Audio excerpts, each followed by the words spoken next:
Lakshminatha సమారంభాం నాదయామున మధ్యమాం అస్మదాచార్య పర్యంతాం Vande గురుపరంపరాం.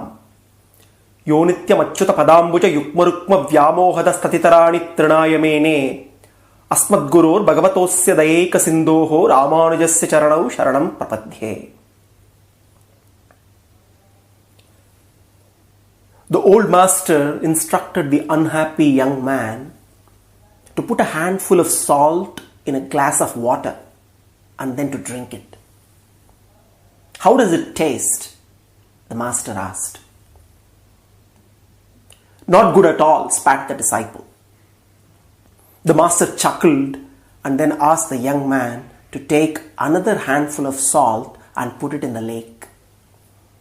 The two walked in silence to the nearby lake, and when the disciple swirled his handful of salt into the lake, the old man said, "Now drink from the lake."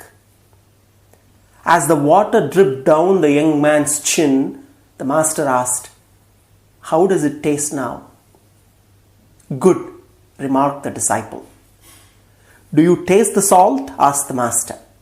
"No," said the young man. The master sat beside this troubled young man, took his hands and said, "The pain of life is pure salt, no more, no less. The amount of pain in life remains the same, exactly the same. But the amount we taste the pain depends on the container we put it into. A mind that is always occupied of worldly matters is like a small glass of water, easily impacted by every pain. A mind that is directed Godward and has God as the only object is like this lake. There can be no pains whatsoever." Bhakti brings about a transformation in awareness, like a chemical change. It causes a metamorphosis in one's thoughts, actions, and mind, as well as in reactions and lifestyle. These changes can be seen and experienced. Those who reach the ultimate stage of bhakti, like our Arvas and Acharyas, have told us that bhakti is divine energy, transcendental love. It is not the ordinary emotion of love. When our mind is fully submerged in something, it becomes one with that object. When we turn our love towards God, the mind begins to lose itself in God, and the chasm between the devotee and God begins to narrow. Bhakti is not just philosophy, but a science which can transform our very roots, our thinking patterns, and our very way of life. The etymological meaning of the word bhakti is to serve. Broadly, it comes to mean devotion or sneha combined with love towards the Supreme Being. Devotion without knowing the greatness of the Supreme Being tends to be incomplete. Hence, the definition of bhakti should be extended to mean mahatmya jnana purvaka sneha, love towards the Supreme Being with a genuine understanding and knowledge of His greatness. The more the understanding of the greatness, our bhakti will accordingly be higher. The Supreme Lord, being infinite, therefore deserves highest unlimited devotion. This love, if it flows continuously without ceasing even for a second, then it qualifies to be called bhakti.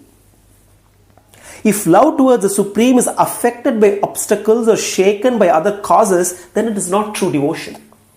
Therefore, how many soever be the obstacles, if the devotee is able to express unflinched devotion, then it is called bhakti.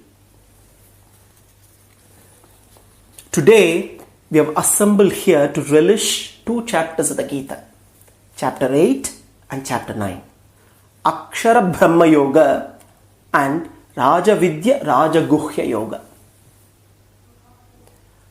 Aishwaryakshara yatatmya Bhagavad Charanathinam Vedyopadeya Bhavanam Ashtame Bheda Uchyate. Aishwaryakshara yatatmya bhagavat charanarthinam vedyopadeya bhavanam ashtame bheda uchyate. In the 8th chapter are discussed the distinctions of what are to be understood and acquired by each of the 3 classes of devotees: Aishwaryarthi, Kaivalyarthi and Bhagavat Charanarthi. Aishwaryarthi, the seeker of material wealth and pleasures, a devotee of God whose goal is attainment of material wealth. He is Aishwaryarthi. Kaivalyarthi, the seeker of the experience of the pure self, the individual soul, a devotee of God whose goal is self-realization, Jivatma Sakshatkara. Kaivalyarthi. Bhagavat Sharanarthi, the mumukshu, seeker of liberation, seeker of Vaikuntha, who wants blissful servitude at the lotus feet of the Supreme Lord. A devotee of God, a man of true knowledge who knows that it is the essential nature of the individual soul to find happiness only as a Sesha of the Lord. That is, his sole purpose is to be of service to the Lord. The whole of the 8th chapter, Akshara Brahma Yoga, the way to the imperishable Brahman, is a continuation and elaboration of chapter 7. This chapter takes up the question of the 3 classes of devotees, their modes of life, and the last stages of their contemplation on God before the end of their lives. In chapter 7, we discuss the classification of devotees. Chaturvidha bhajante mam janah sukritinojjuna arto jignasurartharthi jnanicha bharatarshabha. Chaturvidha bhajante mam janah sukritinojjuna artho jignasurartharthi jnanicha bharatarshabha. Artaha, the distressed, one who lost his position and his wealth and wishes to regain them. Artharthi, one who aspires for wealth which he has not yet attained. These 2 classes of devotees, Artaha, Artharthi, can be looked upon as one type, Aishwaryarthi. Essentially, both of them are seekers of wealth. Aishwaryarthi. Jignasu, seeker of knowledge of the self. He is a Kaivalyarthi. Jnani, he is a Bhagavat Sharanarthi. Chaturvidha bhajante mam jano sukritinojjuna arto jignasurartharthi jnanicha bharatarshabha. Now, continuing the conversation in chapter 8, Arjuna is keen to understand the 6 key principles that the Lord briefly touched upon during the concluding part of the 7th chapter. What is that Brahman? What is Adhyatma? What is Karma? All these 3 principles to be known by the Kaivalyarthi. What are Adibhuta and Adideva, which should be known by the aspirants for wealth, the Aishwaryarthi. Who is Adiyajna? That is to be known by all the 3 types of devotees. Brahman, Adhyatma, Karma, Adibhuta, Adidaiva, Adiyajna. 6 key principles. These 6 key principles need to be understood by the different classes of the devotees. Aishwaryarthi, Kaivalyarthi and Bhagavat Charanarthi. Brahman, the imperishable spiritual principle in man. Adhyatma, matter in its subtle form by which the spirit, the Jivatman, is tied up in embodiment. Karma, the creative process which brings material bodies into existence. That is, karma builds for the individual souls their houses. Adibhuta, the perishable configurations of the material existence. Adidaivata, the experiences of the highest pleasures of life open to a Baddha Jivatma, a Jivatma bound to the cycle of samsara. Adhiyajna denotes the one propitiated in all sacrifices, truly the Supreme Being. As the Paramatma is the central reality in all sacrifices, Adhiyajna. The main principle of a good life is sacrifice, and guarantee of its fruitfulness is the ultimate Godhead. The first three principles, Brahman, Adhyatma and Karma, are for the understanding of the devotee who is pursuing self-realization, for understanding what should be attained and what should be relinquished. This is for the understanding of the Kaivalyarthi. The next two principles, Adibhuta and Adidevata, are for the seeker of worldly prosperity as the goal to be attained. The sixth principle, Adhiyajna, is common to all the three classes of devotees. The next topic that is taken up by Sri Krishna for an enunciation in chapter 8 is the way of contemplation on the Lord. The contemplation at the point of death has the power of conferring on the individual soul the form and the characteristic it associates with the object in that contemplation. Here we need to understand that this terminal contemplation is determined by the habitual thoughts of the individual in the whole course of his life.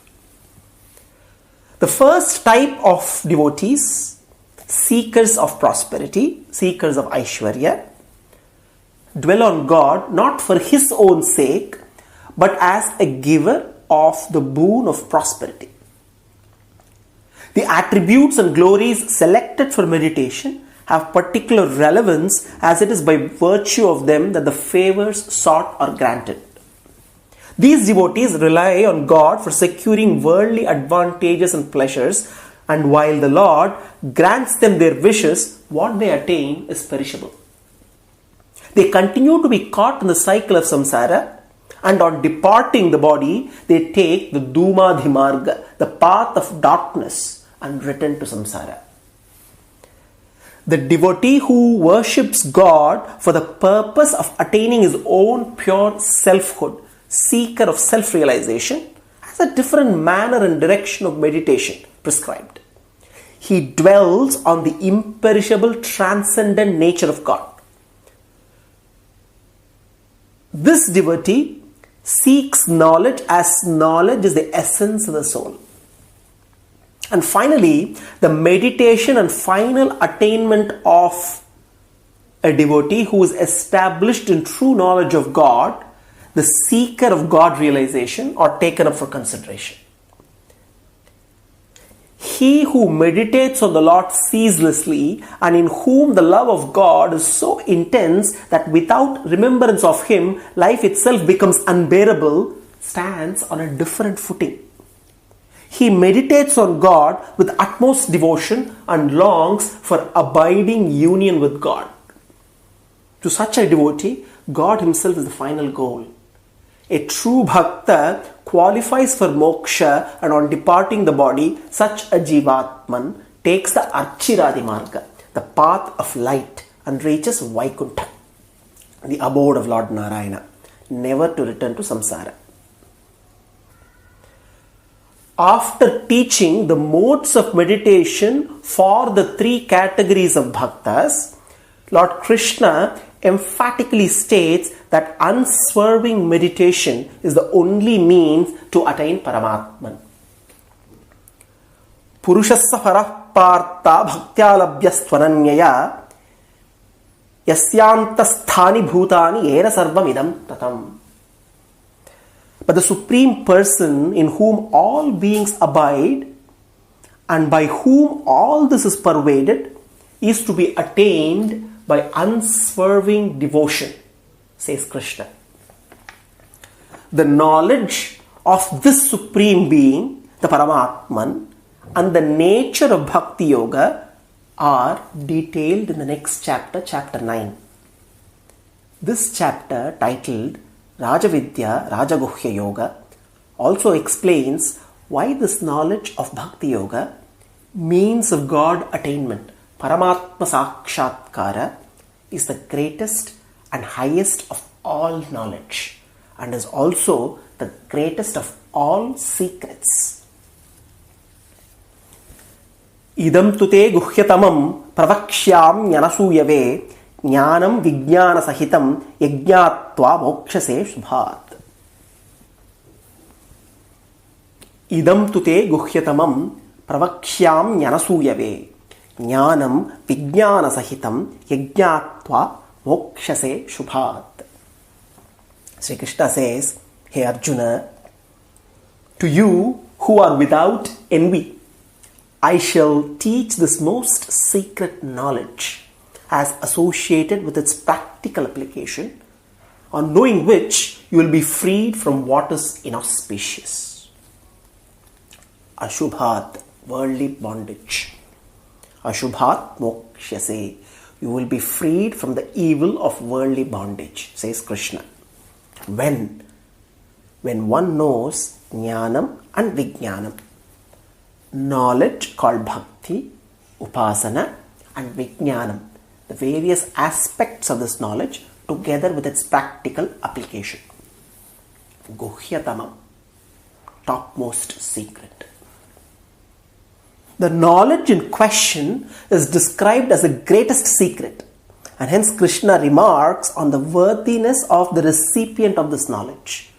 Arjuna is praised as worthy of the instruction by virtue of his disposition of openness to the elevated teaching and freedom from unhealthy suspicion.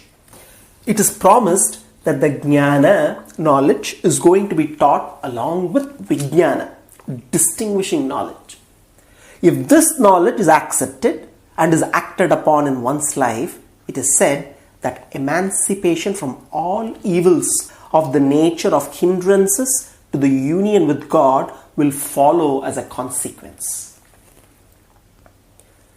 Rajavidya Rajaguhyam Pavitramidamuttamam Pratyakshaavagamam Dharmam Susukham Kartumavyayam. Krishna declares this is sovereign knowledge, Rajavidya.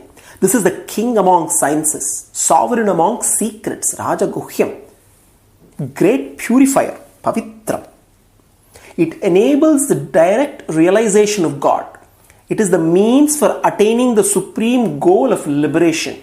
It is easy to practice and it gives permanent result. Rajavidya Rajaguhyam Pavitramidamuttamam Pratyakshaavagamam Dharmyam Susukham Kartumavyayam. What is this knowledge? It is bhakti. Bhakti Rupapanna Jnana, knowledge of the form of devotion. Rajavidya. Bhakti is the king of all learning. Bhakti Yoga is the king of all learning. It is the highest wisdom that anyone can acquire. Rajavidya.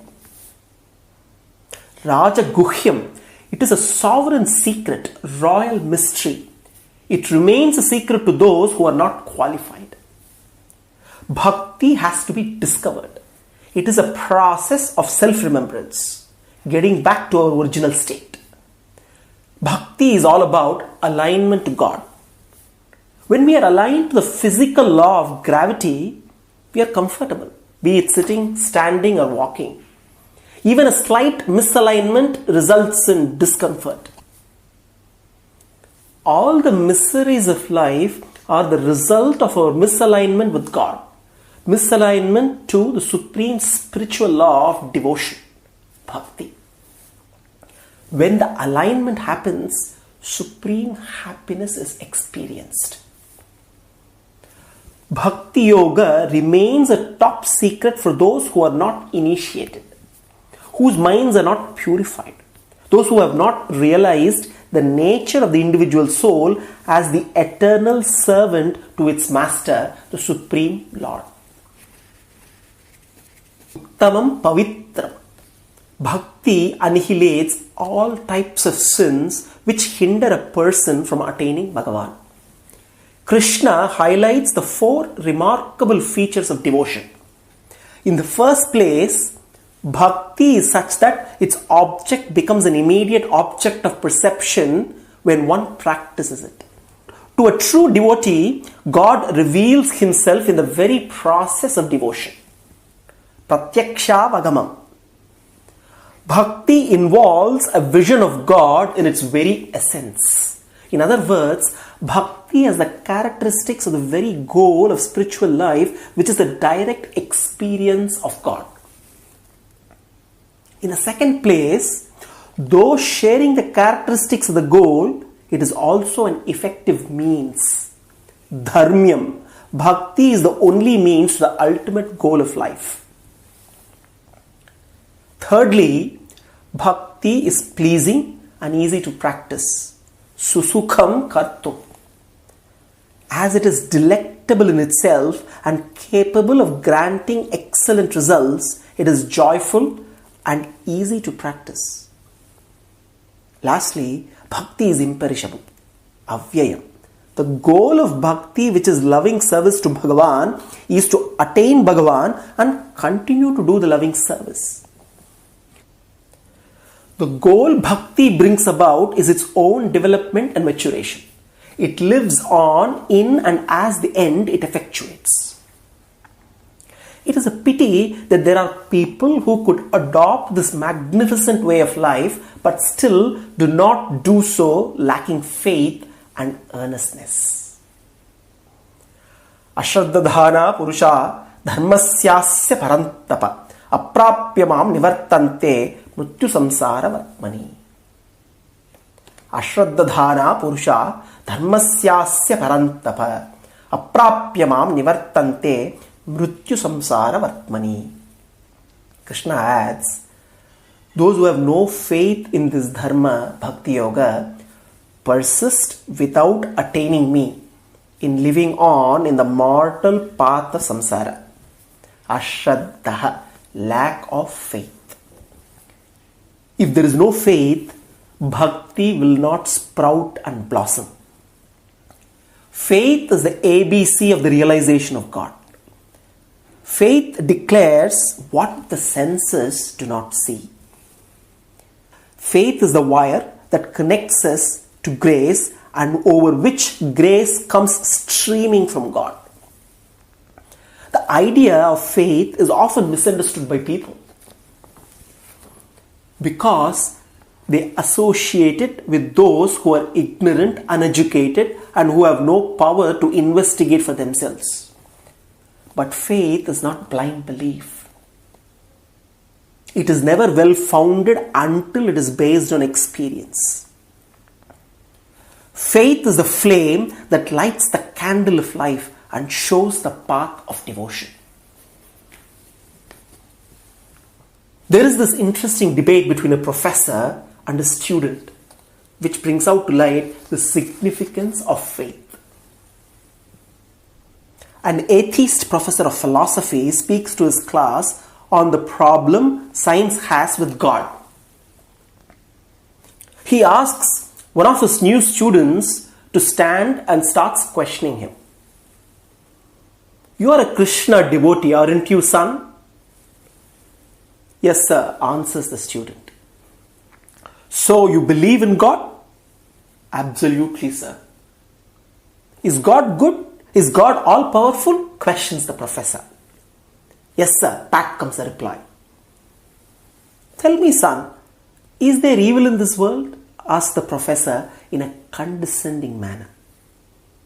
Of course, sir, replies the obedient student. The professor continues. Evil is everywhere, isn't it? And God did make everything, correct? So who created evil? Now the student does not answer. Is there sickness, immorality, hatred, ugliness? All these terrible things exist in the world, don't they? Now the professor thinks he has cornered the student. So who created them? He questions. The student has no answer. He remains silent. Tell me, son, the professor asks. Do you believe in your God?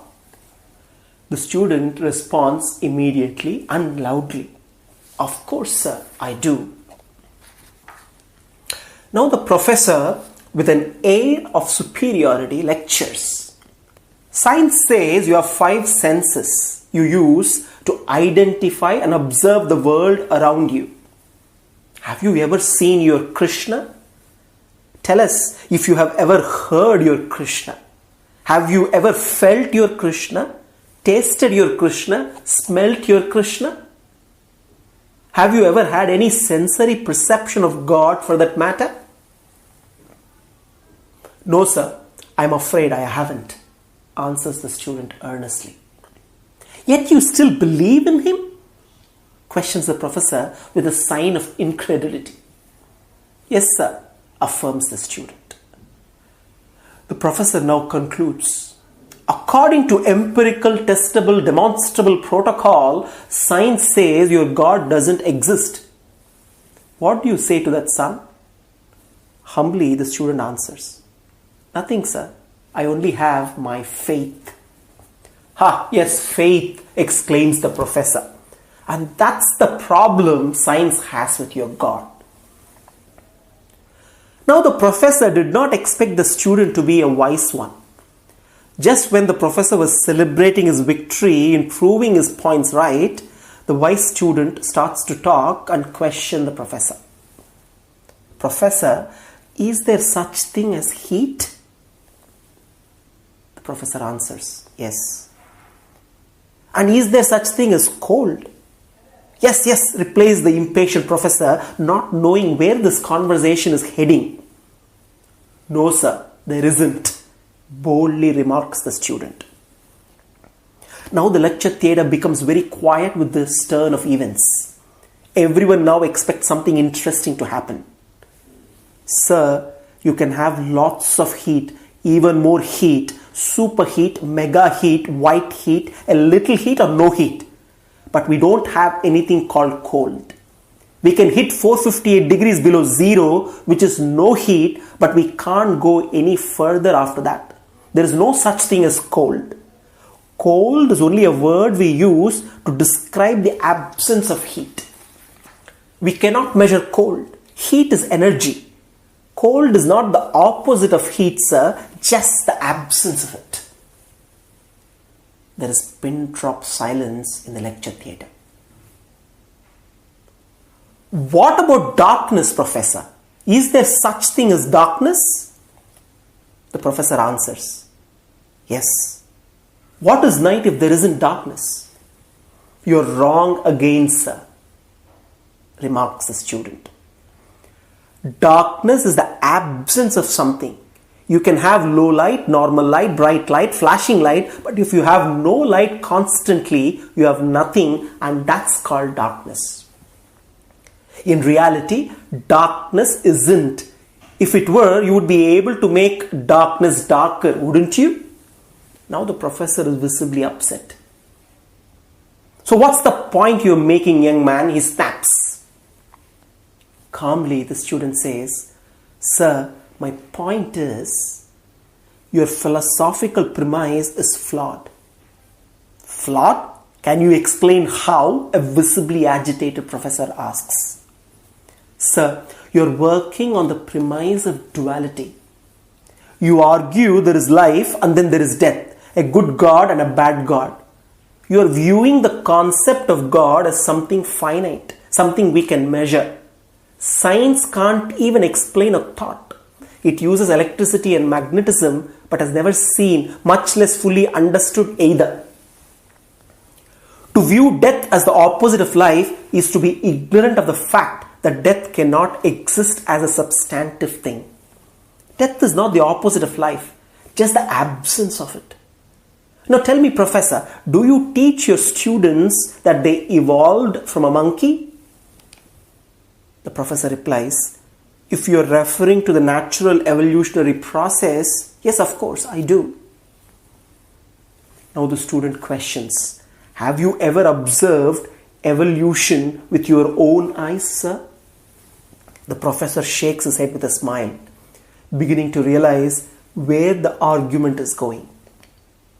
And the student continues, Since no one has ever observed the process of evolution at work and cannot even prove that this process is an ongoing endeavor, are you not teaching your opinion, sir?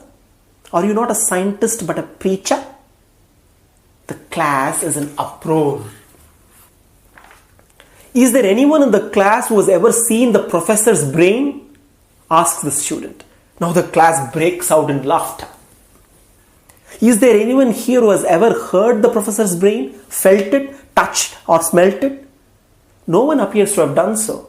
Therefore, according to the established rules of empirical, stable, demonstrable protocol, science says that you have no brain, sir. With all due respect, sir, how do we then trust your lectures? The room is silent. The professor stares at the student, his face unfathomable. And finally, in a feeble voice, the defeated professor responds, I guess you will have to take them on faith, son. That is it, sir, the student concludes. The link between man and God is faith. That is all that keeps things moving and alive. Shraddha, faith. Only those who have faith in Bhakti Yoga persist and attain the Lord. Think of a car driving through the night. The headlights only go 100 to 200 feet forward. And you can make it all the way, say from Chennai to Bangalore, driving through the dark, because all you have to see is the next 200 feet. And that's how life tends to unfold before us. If we just trust that the next 200 feet will unfold after that, and the next 200 feet will unfold after that, your life will keep unfolding. And it will eventually get you to the destination of whatever it is you truly want. Trust. Faith. That's the key. Someone beautifully said, take the first step in faith. You don't have to see the whole staircase. Just take the first step. When a devotee, a true bhakta, takes one step in faith, the Lord takes 1,000 steps to ensure the devotee reaches him. So far, Krishna eulogized bhakti, highlighted the glory of Bhakti Yoga. Now the glory of Bhagavan, who is the goal to be attained, is going to be taken up. Lord Krishna says, Maya tatamidam sarvam jagadavyakta murtina matsthani sarvabhutani nachaham teshvavastitaha. Maya tatamidam sarvam jagadavyakta murtina matsthani sarvabhutani nachaham teshvavastitaha. This entire universe of sentient souls and non-sentient entities is pervaded by me in an unmanifest form. All beings abide in me, but I do not abide in them, says Krishna. The significance of this verse is that the Supreme Being, Bhagavan, is all pervasive and abides in every entity, both sentient and non-sentient, as the inner controller, Antaryami, whose presence is not known by those entities. This is the implication of the term Avyaktamurtina. In the Antaryami Brahmana of the Brihadaranyaka Upanishad, Uddalaka, the son of Aruni, asks Yajnavalkya to tell him about the Antaryami, the inner controller, who controls from within this whole universe and all the beings in it. In reply, Yajnavalkya states, Yah prativyam tishthan, prativya antaraha, yam prithivina veda, yasya prithvi shariram, yah prithivim antaro yamayati, yeshata atma antaryam yamrtaha. He who dwells in the earth, who is within the earth, whom the earth does not know, whose body the earth is, and who controls the earth from within. He is your inner self, the inner controller, the Antaryami, the immortal. Sage Yajnavalkya goes on and repeats the statement covering other entities: Agni, fire; Antariksha, sky; Vayu, air; Aditya, sun; Sarvabhuta, all beings, and so on. And finally also the Atman, the individual soul.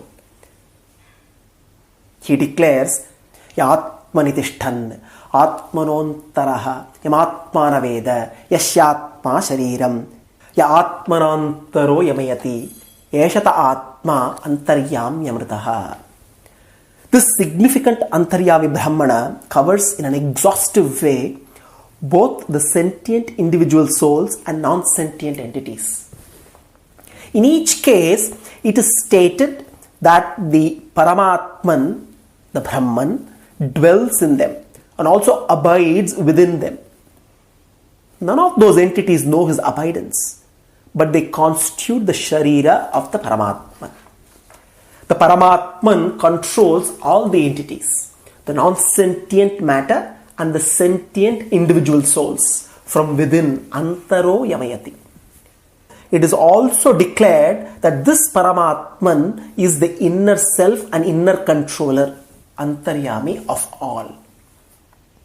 Maya tatamidam sarvam jagadavyakta murtina. I pervade all the entities, says Sri Krishna. Matsthani sarvabhutani nachaham teshvavastitaha. Matsthani sarvabhutani.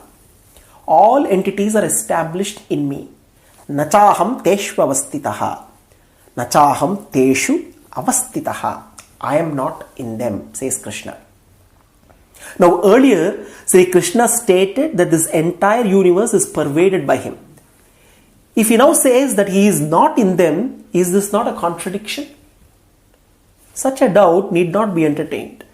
He is not in them in the way all the entities rest in him. All the entities, sentient and non-sentient, abide in the Lord and he sustains them by his essential nature and will. Their essential nature and existence are dependent on the Lord. Bhagavan does not abide in them in the same way. The entities of the universe do not sustain him, nor do they control his existence. Maya tatamidam sarvam jagadavyakta murtina matstani sarvabhutani nachaham teshvavastitaha. God's pervasion of the universe is different from that of the pervasion of one material substance by another. When, for instance, a piece of blotting paper is pervaded by ink, the paper is seen to be the container of the ink. In other words, the ink is in the paper. By being in the paper, thus, the ink has its scope of existence limited by the paper. In respect to the relation of container and contained as between two material substances, it is always the case that the container limits the scope of existence of the contained so that it is never possible for the contained to transcend the bounds imposed on it by the container. Where, however, the same relation of container and contained happens to be between the universe of all entities and God, it is easily possible for the contained spirit, the Antaryami, the Paramatman, to transcend the bounds of the containing beings. God abides in all beings because he pervades them. God does not abide in beings because he transcends them and is incapable of being limited by them. Nachamatstani bhutani pashyame yogamaishwaram.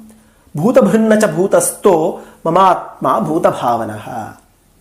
Nachamatstani bhutani pashyame yogamaishwaram. Bhutabhrinnacha bhutasto mamatma bhutabhavanaha. Nachamatstani bhutani. All the sentient souls and non-sentient entities do not dwell in me, says Krishna. The aim here is to convey the idea that the beings do not abide in him in the manner, say, water is contained in a pot. The Lord does not support the beings in the manner pot physically supports the water contained in it. It is his will that sustains all the beings. Pashyame yogamaishwaram. Behold my extraordinary wonderful powers, says Krishna. Bhutabhrinnacha bhutastho. I am the supporter of all beings and yet I do not depend on them for my existence. Mamatma bhutabhavanaha. My will alone sustains all, declares Krishna. Mamatma bhutabhavanaha. Sri Krishna has thus revealed his divine nature, his all-pervasive immanence in the universe, and also his unbound and illimitable transcendence. He also has highlighted the important fact that he is the one and only supporter of the whole universe. It is not merely that the world owes its maintenance to God. It originates from him and dissolves into him in the periodic cycle of creation and destruction. God creates all beings. He is the one who grants pleasure and pain. He is the one who allocates a divine body to one soul and an ordinary body to another soul, a human body to one soul and a body of a cow to another, pleasure to one, sorrow to another. However, on this account, God cannot be said to be partial or cruel or without mercy. What he grants is in accordance with one's karma, and the karma is the cause of inequalities in creation. What he grants is in accordance with one's karma, and the karma is the cause of inequalities in creation. If a goldsmith makes different items of jewelry as per the wishes of his customers, can we fault him with partiality? Seeds germinate in the irrigated ground, but a jackfruit plant sprouts at one place and a tamarind at another spot. The earth, sun, or water are not responsible for this difference. Only the seeds cause the variation. Similarly, when Bhagavan creates everything, the differences and inequalities are due to the karma of the respective jivas and not due to Bhagavan. The Supreme Lord, operating omnipotently in and through all existence, is not discerned by the unwise. The unwise do not know him and understand his nature. What is stranger still, they do not recognize him as such even when the Lord incarnates himself in this mundane world for the purposes of working out their upliftment. Foolishly, these unwise miss the greatness involved in the compassionate descent of the divine. Avajananti mam mudha manushim tanumashritam parambhavam ajananto mama bhuta maheshwaram. Avajananti mam mudha manushim tanumashritam parambhavam ajananto mama bhuta maheshwaram. The foolish people do not realize that I am the unequaled Lord of the entire universe, comprising so many moving and non-moving entities. Without realizing my greatness, they only look at my form, which resembles a human being, think of me as a mere man and disregard me, says Sri Krishna. On the other hand, the wise men, due to the noble deeds performed in many earlier births, take refuge in Sri Krishna, who cuts off their sins that tie them down to samsara. They know the reality as it is, the Lord's essential nature, as beyond the range of human mind and speech. They know that the Lord is the integral cause of the whole universe, that out of supreme compassion he has descended in a human-like form to protect the good, and that indeed he remains omniscient and omnipotent even during his incarnations. Desiring no other benefit, with Bhagavan as the sole object, they continuously worship him with loving devotion. The great Acharya Parasara Bhattar, son of Kurattalwan, the illustrious disciple of Swami Ramanuja, used to give discourses in the temple of Srirangam. One day he asked a very learned man what one should know in life. The scholar replied that one should know the Supreme Lord, but also added, knowing him was not easy. Parasara Bhattar then posed the same question to a man who used to fetch water for the Lord Ranganatha every day. This poor man replied, "You should know the Supreme One who is reclining inside this very temple."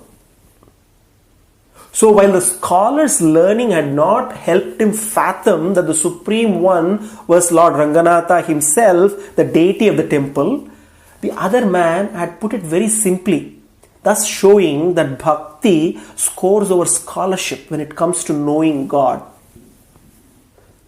Brahma, despite his learning, had not understood the Lord, but the Gopikas, despite being uneducated, saw Krishna's greatness because of their bhakti towards him. Therefore, to know God, what is needed is not knowledge, jnana. The jnana has to mature and ripen to become bhakti. If the jnana does not mature to bhakti, it is useless tinsel. It is only through bhakti one can come to know Bhagavan. Now, Krishna describes how the devotees worship God. Satatam kirtayanto mam yatantascha dridhavrataha namasyantascha mam bhaktya nityayukta upasate. Sri Krishna says, owing to their unwavering devotion to me, constantly chanting my names with love, always endeavoring with firm resolve and love to perform various activities of worship, and realizing that they are subservient to me, they are constantly doing obeisance to me with love. Aspiring to be united with me forever, the noble persons worship me in this manner, says Krishna. Thus, with a love that makes life unbearable to them otherwise, the devotee always sings the name of God with rapture, engages in acts of worship for gaining perpetual communion, and surrenders with deep devotion. Some other great devotees add to these forms of devotion the devotion of the form of knowledge. They contemplate the Supreme Lord as the primordial one who displays himself in the limitlessly manifold world. The causal unity and the glorious variety of manifestation grip their thought. God is the Father of the universe. He is the Mother. He is the progenitor. He is all the sacred object of knowledge. He is the sacred syllable Om from which the Vedas originate. He is the four Vedas. He is the goal of all. He is the maintainer of all. He is the ruler. He is the witness. He is the universal abode. He is the refuge to whom all have to resort for attaining the good. He is the source and the final resting place. He is what is brought forth and what is dissolved. He is the imperishable fountainhead of all. Krishna highlights the glorious manifoldness of his manifestations. He further emphasizes the greatness of the noble-minded persons who meditate on God with unswerving devotion by comparing them to those who perform Vedic sacrifices for achieving limited goals like heaven and heavenly pleasures. These persons who go to heaven do come back to this world of mortals after their punya is exhausted. But in the case of noble-minded bhaktas who meditate on Paramatman, seeking no other goal other than him, God takes care of them. Ananyas chintayanto mam yejanah paryupasate tesham nityabhiyuktanam yogakshemam vahamyaham. Ananyas chintayanto mam yejanah paryupasate tesham nityabhiyuktanam yogakshemam vahamyaham. Not desiring any other benefit, aspiring for me alone, those who worship me integrally with great love, to these persons I grant liberation and protect them from coming under the sway of samsara again, says Bhagavan. Ananyaha, those who do not want any other benefit. Thinking of the Lord is their only goal, because if they fail to think of him even for a moment, they are unable to sustain themselves. The idea being conveyed here is that thinking of Bhagavan is dear and pleasurable to them. Paryupasate, worshipping on all aspects without any shortfall. Nityabhiyuktanam, to those who aspire to be united with me ever. Aham, I, with all my innumerable auspicious qualities, declares Krishna. Yoga Kshema, obtaining things anew is yoga. Securing what has already been obtained is Kshema. Only gains and benefits which are now obtained newly constitute yoga. Yogakshema means obtaining what one did not have till now and the preservation of what one already possesses. Bhagavan grants liberation to his devotees.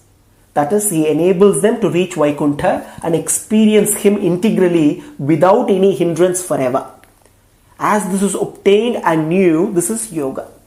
Having attained liberation, one does not lose it and does not return to samsara. This is kshema. Yoga kshemam. Vahami dadami. I give or I grant. Some explain that yoga kshemam also refers to the acquisition and preservation of worldly possessions. When one has unwavering devotion to and unshakable faith in the Lord looks after one's yoga and kshema. The devotee has no longer the responsibility in this regard and does not have to worry whatsoever. Let me narrate a story to illustrate this case. There was a great devotee who spent all his time in worship and meditation on Bhagavan. He had a large family but never bothered about its maintenance due to his great faith that the Lord would take the burden. On one occasion, it happened that the whole family had to suffer the pangs of hunger for 4 consecutive days. When his wife pointed out the pitiable condition, he told her, "The Lord will provide everything, have faith in Him." The next day, the wife was more vociferous in her complaint as there was no food for the children that day too. The devotee also could not put up with the situation any longer. Picking up his copy of the Bhagavad Gita, written on palm leaves, he turned the leaves to the verse, Ananyah Chintayanto Mam. With his writing instrument, he scratched across the lines of the verse again and again and again in anger. Having spent his anger thus, he went away for a bath. On returning home, he was surprised to find a heap of groceries sufficient to feed the whole family for a year. "Where from are these?" he queried his wife. She replied with a smile, "You only sent it through a cowherd. Have you forgotten it so soon?" Mystified, the devotee fired questions. "Who is that cowherd? What did he look like? What did he say?" The wife replied, "The cowherd had marks of beating all over the body, and they were swollen. He said that you had beaten him in anger and instructed him to deliver all these items here immediately. Having said this, he ran away." It then dawned on the devotee that only Sri Krishna could have engineered this. Filled with remorse, the devotee begged Krishna for his forgiveness. He wrote the verse again on a new palm leaf and worshipped it with basil leaves and flowers. He lived the rest of his life with unshakable faith that the Lord certainly takes on his shoulders the entire responsibility for the yogakshemam of his devotees. When we examine it dispassionately, none can controvert the fact that fulfillment of needs and safeguarding the possessions are all under God's control. Ananyas chintayanto mam yejanah paryupasate tesham nityabhiyuktanam yogakshemam vahamyaham. It is now very clear that God worship gives rise to God attainment.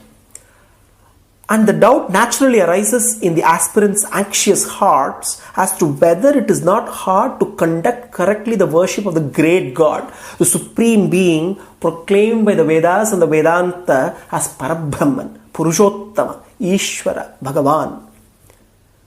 To put such a doubt to rest, Krishna says, "Do not think that I insist on any impossible discipline from my worshippers. All that I require from them is strength of mind and purity of heart. Patram pushpam phalantoyam yome bhaktya prayachati tadaham bhaktyupakhritamashnámi prayatatmanaha. Patram pushpam phalantoyam yome bhaktya prayachati tadaham bhaktyupakhritamashnámi prayatatmanaha. Whoever offers me a leaf with loving devotion, a flower or a fruit or water, all of which are easily available, with the feeling that he cannot sustain himself without making such offering, and having no other motive, considering the offering as a noble end in itself, I accept them all, declares Sri Krishna. He essentially says, even though I am the supreme transcendental Lord of the universe, I accept with joy any trifling objects offered by a devotee to me. Swami Nammalvar, the foremost of the Alvars, through his magnum opus Thiruvaimozhi, considered equivalent to the Samaveda, elaborates 10 glorious traits of the Lord through the 10 sentences of Thiruvaimozhi. Paratva, Karanatva, Vyapakatva, Niyantritva, Karunikatva, Sharanyatva, Shaktatva, Satyakamatva, Apatsakatva, Artiharatva. Paratva, the transcendental nature of Lord. Karanatva, the cause of all causes. Vyapakatva, omnipresence. Niyantritva, the inner controller of all. If one wonders how a lowly jiva can approach such a master and worship him, one need to also remember that the Lord is also characterized by other traits like karunikatva, compassionate. He is compassionate so as to make others not to be frightened of his other great traits. Karunikatva. Sharanyatva, the ultimate resort of one and all because of his compassion. Shaktatva, infinite potentiality to remove the obstacles and to help achieve the objectives of those resorting to him. Satyakamatva, ever desirable. Abhatsahatva, a friend in need who cares deeply for the distress of others. Artiharatva, coming to the rescue of those who are lost in the misery of samsara. All that is required on the part of the devotee to invoke God's grace is love for him and purity of heart. A poor farmer was returning from the market on his cart driven by oxen. It was getting late and he was passing through a forest when suddenly one of the wheels came off. After an hour trying to fix it, he realized that he would not be getting home in time for his prayer. He frantically looked for his prayer book in the bag as he needed the support of his book to chant the glories of the Lord. Unfortunately, the book was missing. His anxiety quickly reached panic proportions as he frantically searched his cart. I must have left it at home. Oh God, what am I to do now? You know very well that my poor brain has never been able to commit a single line of prayer to memory, he lamented. He fell to his knees, raised his hands, and said, Oh Lord, I am so sorry. I have made a terrible blunder today. I did not foresee that I could have been delayed so long, and in the future I will always take my prayer book with me. He paused, took a deep breath and said, Okay, this is what I will do. My Lord, I will say 5 times and very slowly the letters of the alphabet. You know all the prayers. Please arrange the letters together in a way that pleases you. Observing this, God remarked, This prayer I like because it is coming from a simple heart. All that is required on the part of the devotee to invoke God's grace is deep love for God and purity of heart. The instance wherein Bhagavan in his Archa form at Tirumala rejected the garland of flowers made of gold proudly offered by a king while joyfully accepting a flower made of clay from a highly devoted potter is very well known. In other words, the material part of any offering to the Lord is valued as beyond a price provided it is backed by intense love for its own sake. The point of value in the worship is the inward earning of the heart. The highest divinity is to be worshipped in the heart and the soul, and the outer acts and gifts have only a derivative value. Even the daily life of a man may be consecrated and transmuted into worship. Sri Krishna now points out to us the way in which such a devotion may be practically cultivated. Yat karoshi yadasnasi yajjuhoshi dadasi yat tat tapasyasi kaunteya tat kurushva madarpanam. Yat karoshi yadasnasi yajjuhosi dadasi yat yat tapasyasi kaunteya tat kurushva madarpanam. Whatever you do, whatever you eat, whatever Vedic rituals such as performing rites, charity, undertaking austerities, etc., offer all these to me, that is, do all these as a dedication to me, says Krishna.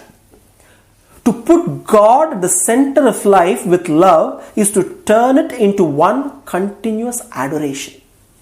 Thus, to convert life itself into a perpetual sacrifice unto the highest is to get over the binding effects of all the deeds of the past and to reach the highest.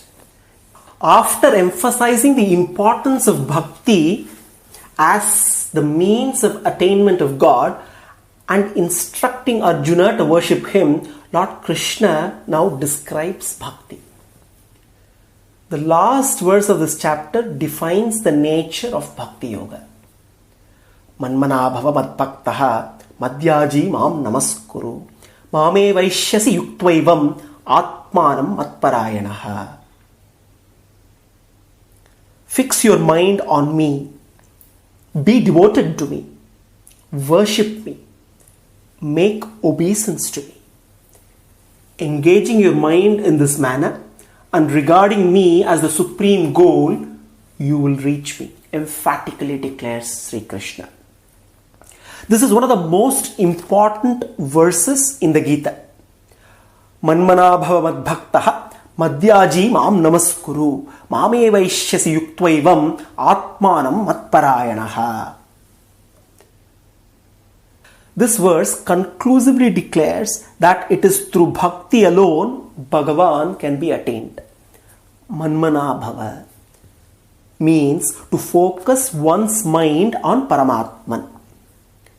It also denotes dhyana, also named nididhyasana or upasana or dhruva in the Upanishads, which means constant contemplation, unceasing meditation on the Paramatman, who is the supreme Brahman, who is the supreme ruler of the universe, who is endowed with infinite auspicious qualities and who possesses a divine form. Manmana bhava. Madbhaktaha. This contemplation has to be practiced with loving devotion. Madhyaji bhava means the devotee should become engaged in the worship of God. Yajanam is being engaged in service to Lord with love. One's love for Bhagavan, which is in full bloom, will not let one remain idle. If forced to be idle, a true devotee cannot sustain himself. Hence, as an outlet for the effervescence of his unlimited love, the devotee tries and engages himself in constant service to the Lord. Madhyaji bhava. Mam namaskuru means to bow down or prostrate with all humility to God, regarding him as a supreme being and the Jivatman as a humble being solely dependent on him and subservient to him. Matparayana means to regard Paramatman alone as the supreme goal. Atmanam yuktva means in this manner the mind is to be disciplined towards God as a supreme object of attainment. Mame vaishyasi. With such a practice of bhakti yoga, one will surely attain Krishna. Manmana bhava madbhaktaha madhyaji mam namaskuru mame vaishyasi yuktvaivam atmanam matparayanaha. Thus, this verse establishes bhakti yoga as the direct means to God realization. Bhagavat Sakshatkara. Bhakti in fullness involves the orientation of the entire soul towards the Supreme, for It is contemplation full of love, inducing the activity of worship and absolute self-surrender. It is a total heightening of being in supreme dedication to the supreme reality. Swami Alavandar summarizes the 9th chapter with one shloka in his Gitartha Sangraha. Swamahatmyam manushyatve paratvam cha mahatmanam Visesho navame yogo bhakti rupa prakititaha. Swamahatmyam manushyatve paratvam cha mahatmanam Vishesho navame yogo bhakti rupa prakititaha. In the 9th chapter are dealt with God's unique greatness, His undiminished divinity in His incarnations, the characteristics of great souls, true devotees, and the special value of devotion, bhakti, as a means of God attainment. Swamahatmyam manushyatve paratvam cha mahatmanam vishesho navame yogo bhakti rupa prakititaha. The chapter lays due emphasis on the importance of reconciling the transcendency of God with His immanency. If the aspect of God's transcendent nature leads us to worship, the other aspect of His immanent nature brings out the necessity of doing our allotted duty in life. God is distant and yet near. We must not confound His immanence with finiteness, nor His transcendence with unapproachable remoteness. You must remember that the 8th, 9th, 10th and 11th chapters are all an amplification of the messages contained in chapter 7, which is the introduction to the whole question of God and the relationship of the individual soul to God. In 10th chapter, whose study we will take up in the next session, you will find how the difficult conception of God as both transcendent and immanent is brought home to our minds in a vivid and telling manner by a series of illustrations demonstrating His special manifestations in the universe. With this, I conclude today's session. Sriranga Mangalanidhim Karunanivasam Sri Venkatadri Shikaralaya Kalameham Sri Hastishaila Shikarojjvala Parijatam Srisannamami Sirasa Yadushaila Deepam. Om Tat Sat Sarvam Sri Krishnarpanamastu.